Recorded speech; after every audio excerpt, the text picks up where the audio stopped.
Hi Sbu, ngiyajabula ukuthi uyazi kakhulu ngezinto eziningi based on i-comment yakho oyifakile, right? Well done and ngiyakufisela ukuthi ufike kulesi sigaba la ufile ngathi usune-moral obligation yokushare lolu lwazi onalo nabanye abantu ngoba clearly awukho ignorant njenge-most yabantu.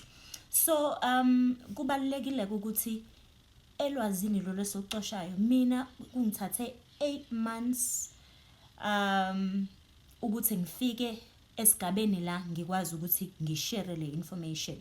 Angafiki ngisho kwikota yolwazi okufanele ukuthi ngulufunde ngoluconsume ngolu-understand ukuze ngizoba ne-background ezo-informa lokhu engicabanga ukuthi kuyikona ngokolwazi oselumbuleleke kumina.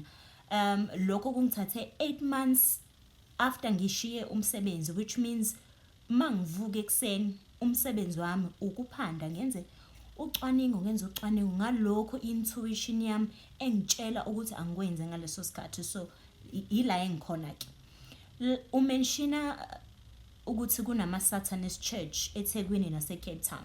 Now angikucacise lokho ukuthi ulwazi lakho le-Satanism nalokho okubonayo mhlambe nabantu abazibiza ngama-Satanist at this level there is very different levels, kunama-levels ahlukahlukene e-Satanism, kuney'gaba futhi nama-tenets e-Satanism.